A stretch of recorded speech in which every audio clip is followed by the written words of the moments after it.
Moving along, teleseminars, webinars, and telesummits. I think one of the best ways to start this out, if you're looking to like, well, what can I just do to get started?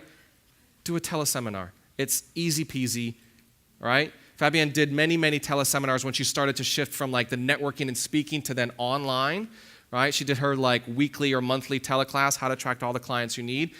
Obviously, there are webinars. I'm a huge fan of webinar because they're much more engaging. People have to sit at a computer and watch as opposed to like driving on their phone like, oh, it's a great teleseminar. You know, they're not really fully paying attention. And then you could do telesummits, which I'll get to in a second. One of the cool things about the technology that's there today with teleseminars and webinars is you can create an evergreen model. Evergreen means it's there forever. You set it up once. It's kind of like set it and forget it, right? So like for the last few years, we have had a weekly teleclass that runs every single week at 1 p.m. Eastern on Thursday.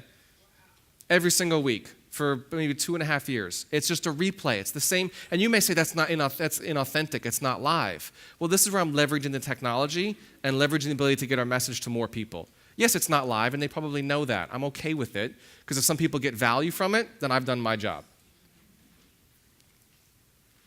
Again, you invite them to get your IFO, both in the intro and the outro. It's all about getting them back to your website to order your free CD or order your free whatever. Here's a couple examples. Telesummits.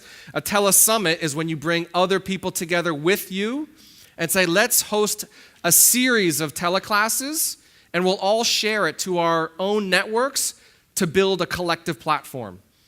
Right? So you may be thinking, I only have 10 people on your list. Well, there's probably some other people in the room here that have other people on their list. You can pool together and do a telesummit, and now you've got 500 people listening.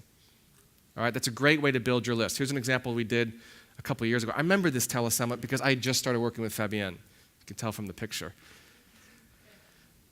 You interview a dozen experts and feature them. In turn, they mail their list, inviting them to join, and you do the same. Right? So you're both equally promoting the telesummit to your own email list, and again, you're kind of collectively building the audience.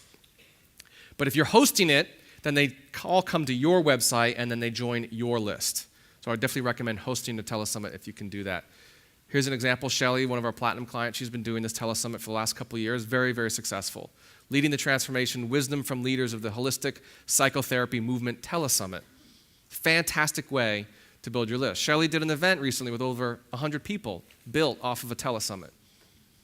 Great list builder. Here's one that Fabienne just did, the list building telesummit.